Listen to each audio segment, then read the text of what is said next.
Imagine waking up in the morning, and the very first thing on your mind isn't work, text messages, or even coffee.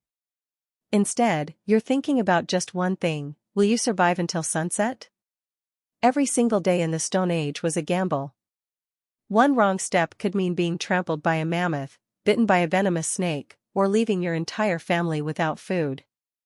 But here's the surprising part. Despite all these dangers, our ancestors weren't constantly running through the forest with spears in their hands.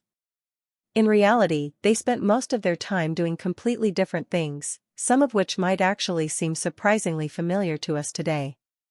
So what did an ordinary day in the Stone Age really look like? Let's travel back in time about 40,000 years. The first rays of sunlight began to illuminate the entrance of a cave. Of course, not everyone lived in caves. Many people built shelters from wood, branches, animal hides, and even mammoth bones. But today, our story begins inside a small, cozy cave. Our hunter slowly opens his eyes. There are no alarm clocks. No watches. If you're awake, it's time to get up. The campfire has almost burned out during the night. The very first task is to check whether any hot embers are still alive. If they're lucky, they can quickly bring the fire back to life. If not, they'll have to make a new one from scratch. And that's a serious problem. Today, we simply flick a lighter. For ancient humans, starting a fire could sometimes take hours. And no, they didn't do this every morning. Quite the opposite. They protected fire like a priceless treasure. While someone carefully blows on the glowing embers, the rest of the group gradually wakes up. Children begin playing near the adults. Women check the food supplies. Men discuss what needs to be done today. Although, to be fair, this division of labor wasn't always strict. Different tribes organized their daily lives in different ways. But one rule united them all. Today, they have to find food again. 2:10 to 3:40, looking for breakfast. Contrary to what movies often show, ancient humans didn't hunt mammoths every single day. First of all, mammoths weren't that common. Second, hunting such enormous animals was incredibly dangerous. And most importantly, why risk your life if food could be gathered much more easily? Very often, breakfast didn't begin with meat at all. Women, children, and some of the men went out to gather berries, nuts, edible roots, mushrooms, bird eggs, and wild honey. In many cases, gathering plants actually provided more calories than hunting. That may sound surprising, but archaeologists believe that plants made up a significant part of the diet for many prehistoric people. Of course, catching a rabbit, a fish, or a small deer was always a welcome bonus. But not every day turned into an epic battle against a giant beast. Large hunts were relatively rare. Preparing for one, however, could take several days. Now imagine that the scouts have discovered fresh tracks left by a large animal. Everything changes. A major hunt was almost never the job of a single hero. It was a carefully coordinated team effort. Some people tracked the animal. Others carried the spears. Some searched in advance for the perfect place to set an ambush. Sometimes the hunters deliberately drove the animal toward a cliff or into marshy ground, where it would lose speed and become easier to attack. Every member of the group knew exactly what they were supposed to do. Because one mistake could cost several people their lives. That's why ancient humans were far more organized than we usually imagine. They constantly communicated, planned together, learned from one another, and passed their knowledge on to the next generation. In many ways, people were already functioning as highly coordinated teams tens of thousands of years ago. And that teamwork is exactly what helped humans become the most successful species on Earth. Imagine that after several hours of tracking and pursuit, the hunt finally ends in success.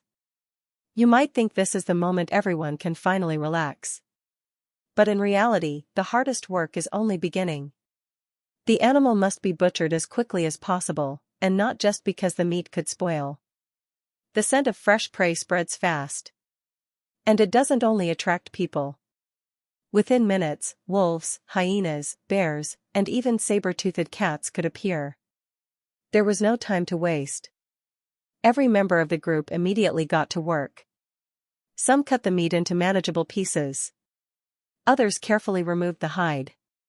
Someone collected the bones, tendons, and internal organs. Today, people usually use only a small portion of an animal. Stone Age humans wasted almost nothing. The meat became food.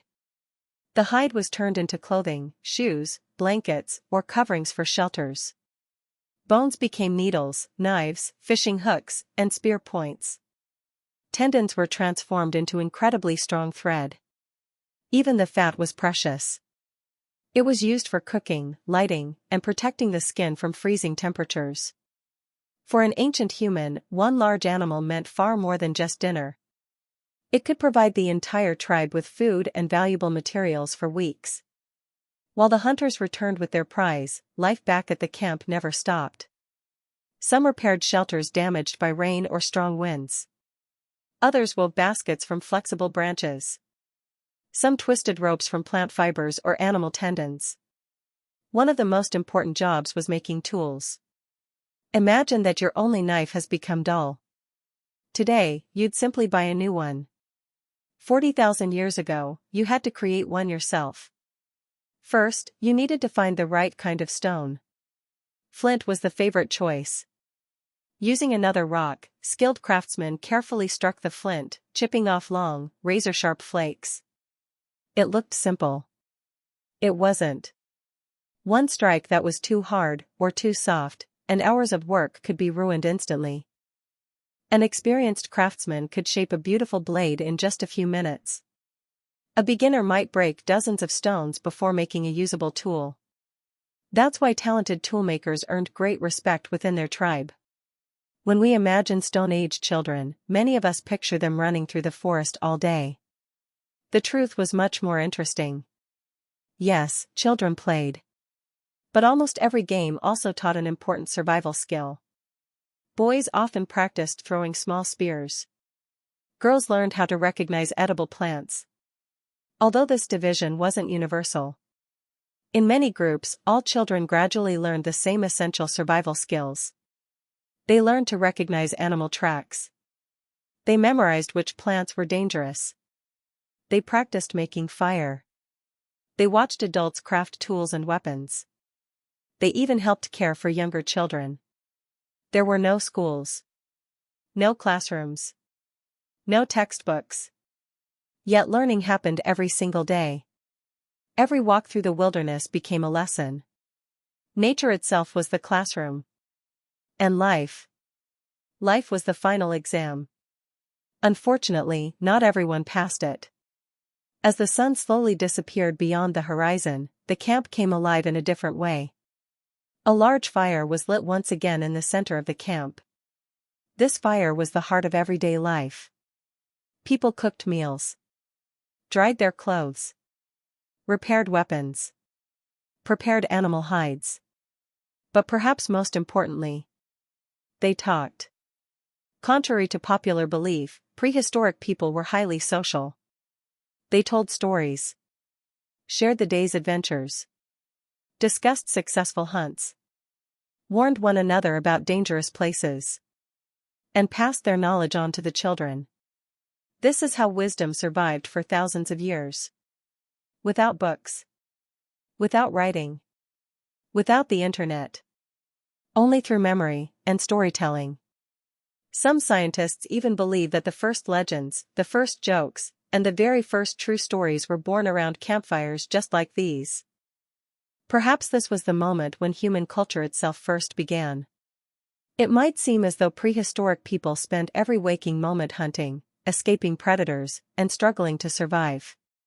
But modern research tells a different story. In many hunter-gatherer societies, people spent only a few hours each day collecting food. Of course, it depended on the season, the weather, and the environment. Sometimes food was plentiful. Sometimes finding enough to eat took all day. But after a successful hunt or a productive day of gathering, there was time to rest. Yes. Ancient humans relaxed too. They sat around the fire. Talked with friends and family. Laughed together. Played with their children. decorated their clothing, created beautiful ornaments from animal teeth, shells, feathers, and colorful stones. Archaeologists have discovered jewelry more than 40,000 years old. This tells us something remarkable. People weren't thinking only about survival. They wanted to look beautiful. They wanted to express themselves. They wanted others to admire their craftsmanship. It turns out that fashion existed long before cities, kingdoms, or even farming. After a long day, someone might pick up a piece of charcoal and begin drawing on the wall of a cave. At first, just a few simple lines. Then the outlines of animals began to appear. Bison, horses, deer, mammoths. Some of these paintings are over 30,000 years old. Even today, they continue to amaze us with their beauty. But prehistoric art wasn't limited to cave paintings. Scientists have discovered ancient flutes carved from the bones of birds and mammoths. Some are more than 40,000 years old. That means people were making and listening to music long before the first cities ever existed. Perhaps someone beat a rhythm with sticks. Someone danced around the fire. And children eagerly copied the movements of the adults. We'll probably never know exactly how those ancient melodies sounded. But one thing is certain. The love of music has been with humanity almost since the very beginning of our story. As the sun finally disappeared below the horizon, the time came that many people truly feared. Night. During the day, humans were among the most capable hunters. But after dark, everything changed. Now the advantage belonged to the predators. Lions, cave hyenas, wolves, bears. All of them could move through the darkness far better than humans ever could. That was why the campfire was much more than a source of warmth. It was protection. Several members of the tribe usually stayed awake while everyone else slept. They added more wood to the fire. Listened carefully to every sound in the darkness. Watched to make sure the flames never died out. If the fire went out, the danger increased dramatically. That's why many prehistoric tribes treated fire almost like a living being. It cooked their food. It kept them warm. It protected them from predators. And sometimes, it was the only thing standing between life and death. When you think about it, early humans weren't the strongest animals on Earth. They couldn't outrun a horse. They weren't as powerful as a bear. They didn't have the claws of a lion. Or the fangs of a saber-toothed cat. They had no thick shell like a turtle. And yet, humans conquered the entire planet. Why? The answer is surprisingly simple. Because they worked together. They shared knowledge. They helped one another. They planned ahead.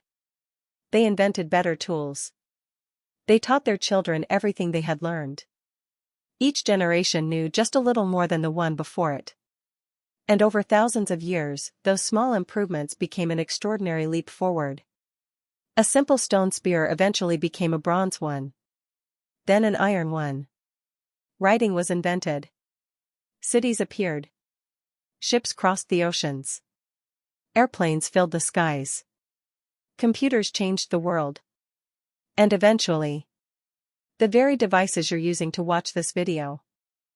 All of it began with a small group of people gathered around a campfire, sharing what they had learned.